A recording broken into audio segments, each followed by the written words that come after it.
Hi there, welcome back.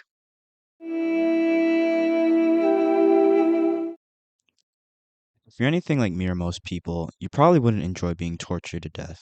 Unfortunately for the criminals of the Persian Empire, from around 559 BCE to 331 BCE, drawn out torture was the main for criminals. You see, the Persians thought very highly of justice.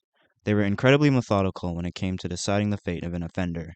In their eyes, no first offender should be executed, and every offender's positive actions will be taken into consideration before retribution. However, if you did deserve it, you better believe you're going to pay for it. And the Persians had no shortage of methods that inflicted pure agony. Let's talk about it.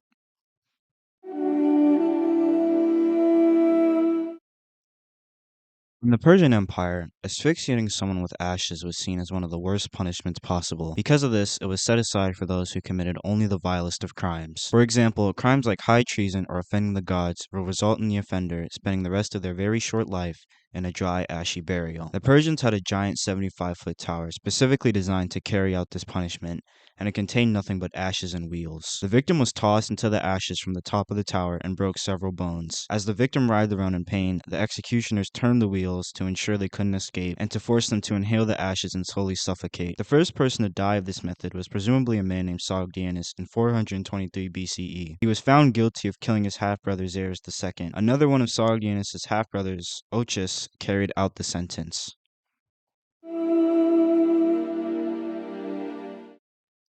Two other things the Persian Empire thought highly of is honor and integrity, and if you had neither of these things, this was one of the most painful punishments waiting for you. This is evident in the case of the Persian judge Sisamanes.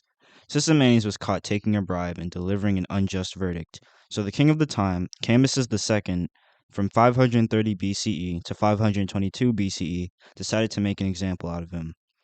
First things first, Sisamanes was flayed.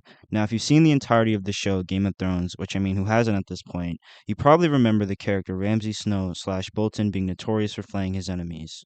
If you haven't seen the show or need a reminder of what it is, flaying is basically being skinned alive. The victim is tied down on a rack of some kind, and the skin is slowly cut off and removed. In this specific case, every centimeter of Sisamanes' skin was flayed and turned into thick skin strips. Next, the strips were sewn together and made into a chair. Every judge in Sisamanes' position after him had to sit in this chair as a grim reminder of what would happen should they be caught accepting bribes.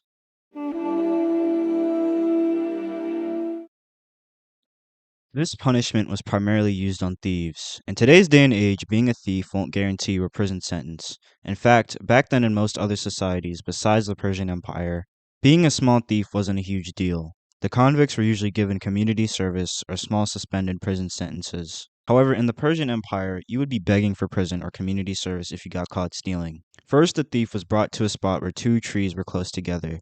The executioners would then tie the tops of the two trees together as close and as tightly as possible.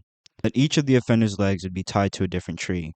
Then the executioners would slash the cord that tied the trees together. The Persians then left the pieces of the victim's corpse hanging from the trees as a warning to any aspiring thieves.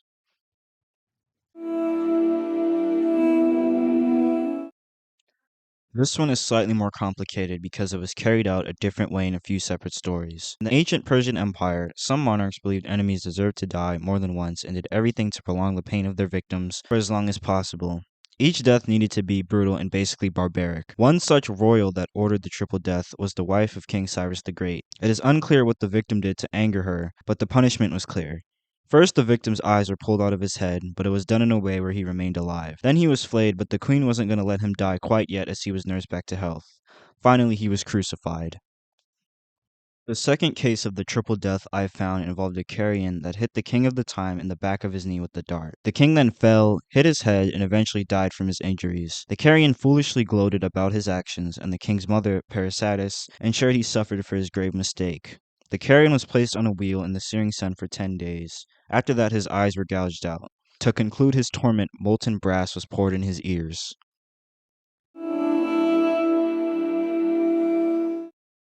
That's all for this video. If you enjoyed, like, subscribe, and stay tuned for more. Thank you so much for watching. I'll see you next time.